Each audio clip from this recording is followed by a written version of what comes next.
Thousands of years before Bitcoin, credit cards, or even coins, the most powerful institutions in the world weren't banks, corporations, but temples, where the temple priests were the original bankers, controlling silver, barley, and even cattle as currency, shaping empires that still exist today.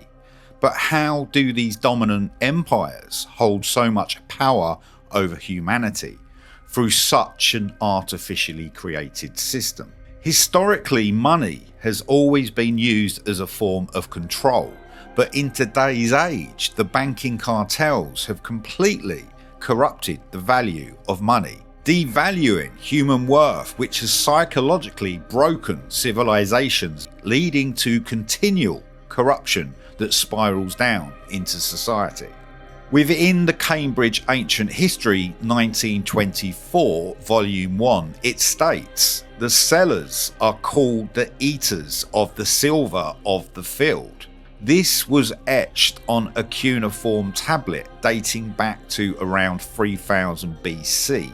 That values and physical money were conveyed in terms of silver by weight during the Aztec dynasty of Kish within Mesopotamia. This was stating the physical transformation of goods from the field into economic wealth. So from selling their goods, in return they got silver. This was the core to our monetary system we have today. But now money is holding no value. How has this exchange system gone so out of balance? In the book In the Age of the Gods by Christopher Dawson, written in 1928, he describes how in ancient Mesopotamia, how temple priests served as state bankers and traded precious metals.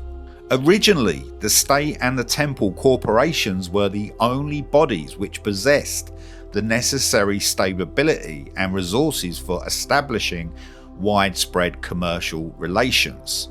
Temple servants were sent on distant missions, provided with letters of credit which enabled them to obtain supplies in other cities.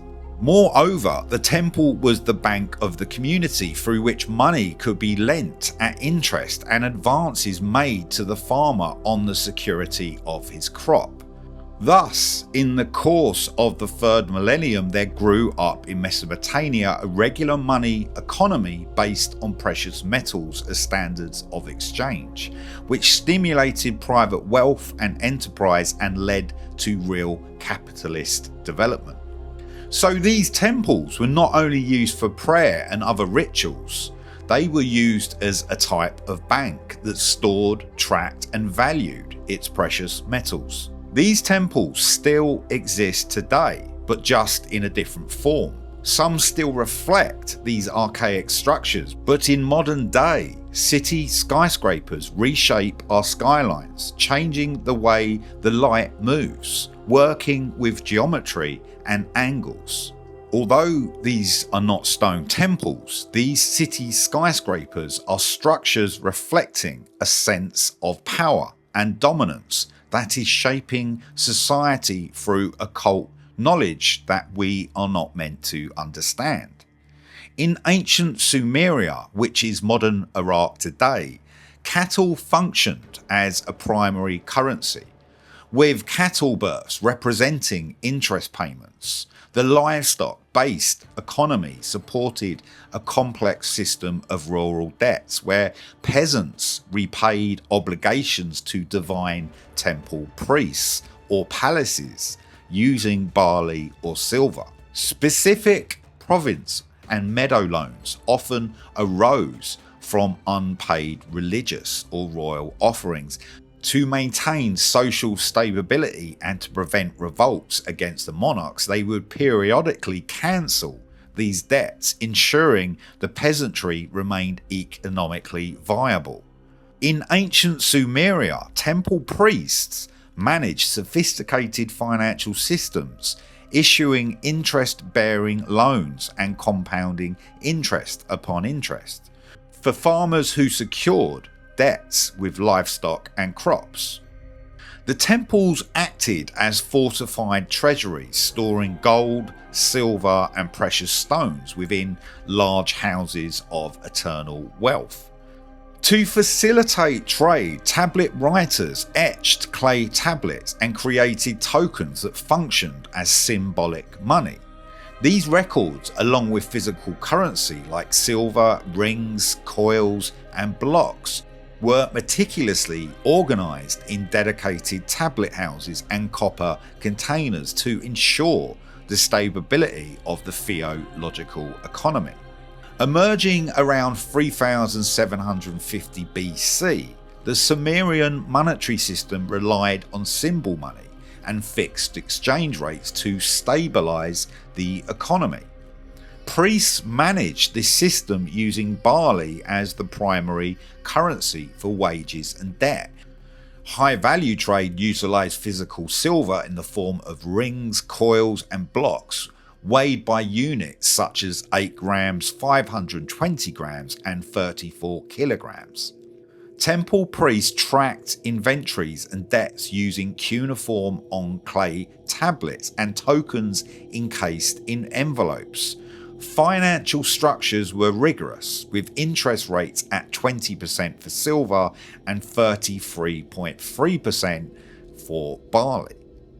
There was debt relief to prevent economic collapse. Kings issued clean state proclamations to cancel family and rural debts.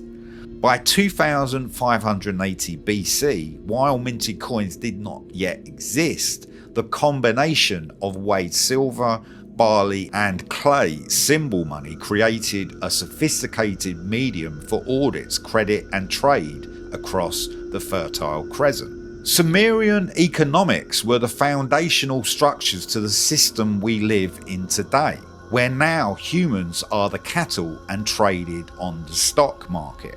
But this system has now been completely inverted to where money holds no actual value, where scarcity is used to control and manipulate agendas upon society.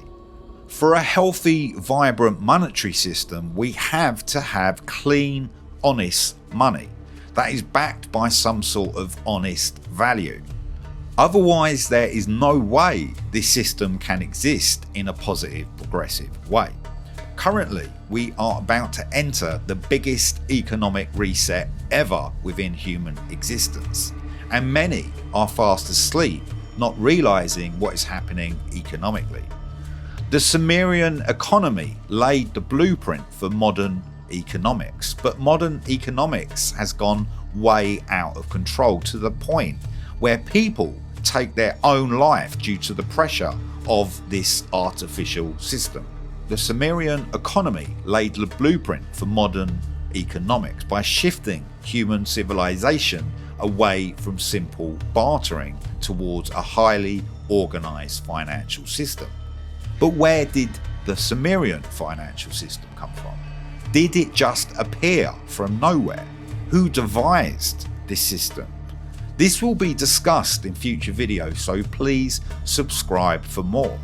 But remember, next time you swipe a card or transfer money digitally, there is some value to that exchange. But with the current policymakers in our world, if we go into a purely digital monetary system, a cashless society where exchanges can only be done through a digital system, we will enter a digital dictatorship, which will be used to control and manipulate you. Thanks for watching. Please subscribe if you haven't already. See you in the next video.